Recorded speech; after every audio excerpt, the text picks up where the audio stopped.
Political editor Andrew Probyn joins us now from Canberra. He's with Professor Rory Medcalf from the National Security College at ANU. Yes, thanks, Kirsten. As you say, we're here with Professor Rory Medcalf. Now, you're head of the National Security College at the ANU.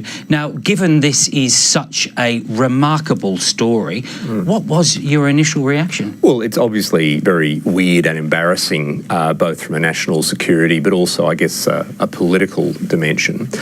Look, the first thing in my mind are really many questions. One of the key questions is, where did this case come from? Because it seems to be a very motley range of very sensitive high-level materials, but not something you can easily pin down to any one portfolio or indeed to any one government. Secondly, how did it get to be where it was found, and was it well enough secured in the first place? And then I guess thirdly, are there wider questions about national security that flow from this, about all of the protocols and procedures we have as a nation for safeguarding our secrets? So it really does open up a whole lot of questions. We'll explore some of those topics in a tick, but firstly, what would Australia's allies think? Look, they'd be concerned, but I wouldn't overstate it. I mean, this is not WikiLeaks scale as a breach. This is not Snowden scale in a breach. This is in not, what sense? This is not catastrophically damaging for national security in the sense that something like the Snowden revelations must have been. And I guess if an ally such as the United States were to point the finger at Australia for this, and of course much of this material is Australian material, Australian eyes only material, there'd be a hell of a lot of comeback that we would have. So I don't think this is critical from an alliance perspective. It's more embarrassing really from an Australian perspective. And in this, I guess in this world of Trump, more than ever, we're wanting to look to our own security. So we really have to have the best possible procedures in place. That said, some of the material has been withheld from publication. That's right. And I think that, personally, I would say that's something that I would commend the ABC on in terms of the responsibility of its journalism, because there's obviously material there that could have been damaging for national security, and that I hope now is in the right hands, but that's probably another question. Now, you've seen some of the material. What rank of public servant or ministerial advisor would have access to such a motley bunch of documents, especially when you're looking at a period that has actually 5 governments, Howard, 2 Rudds, a Gillard and an Abbott government? Well, it is confusing. I think the one thing that it's safe to say is that this is not a breach that can be pinned down on someone very junior in the system.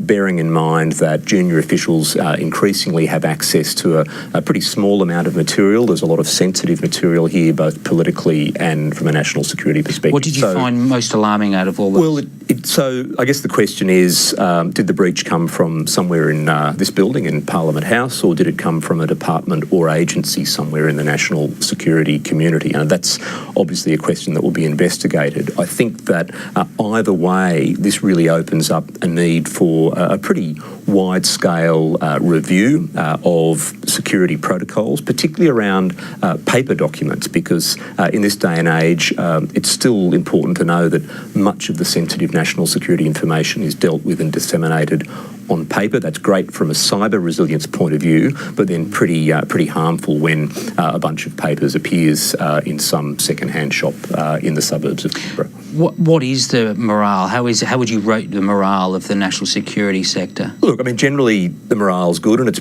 worth bearing in mind that the people who produce this material, I mean, there's thousands of hours of work, there's probably valuable classified intelligence sources and so forth that go into producing this kind of material.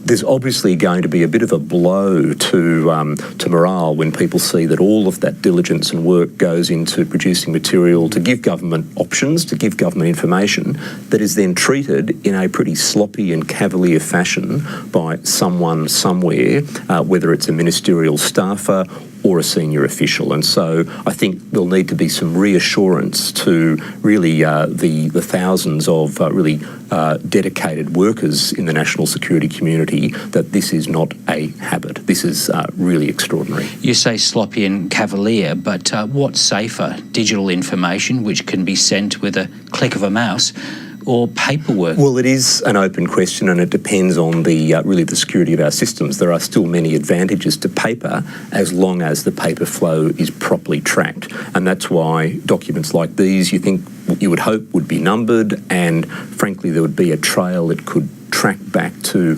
handlers and users to identify really where this breach occurred. Martin Parkinson is running an investigation, an urgent investigation, because of this remarkable story. Do you think he'll find anything? Well, I would hope so, and I think that even if the conclusion is that there's not a clear enough trail, that should lead to a really fundamental overhaul to ensure that this doesn't happen again. One thing that was disturbing is that, if you like, in this cache of documents, you also found evidence of previous breaches, of a number of previous breaches, both at a political level but also within the national security community, in each case involving hundreds of documents themselves. So I guess the bigger concern is, does this point to a systemic problem? Now, you did point to those documents being, we don't actually have those documents. They're not there on the website, yes, because there is a document that simply highlights what documents were actually found in Penny Wong's office on the change of government. Now, is the very topic of those those documents difficult for the Australian government? Well, it's important to point out that, of course, that second cache of documents was not actually lost in the public domain. It was found after Penny Wong vacated the office and her staff vacated, and I understand were found and destroyed or dealt with by the proper authorities. But if you looked at the contents of those documents, issues about counter-terrorism, about China, about foreign relations, really about defence deployments and so forth, really key sensitive issues, that kind of material cannot be treated in such a loose way. It is quite a remarkable story. Look, thank you very much for your discussion there. Thanks, so, Kirsten, a fascinating day in federal politics, but that's it for the time being from Parliament House. Thanks, Andrew. And you can explore the documents in more detail on the ABC News website, where there is full coverage of the Cabinet files. That's at abc.net.au/news.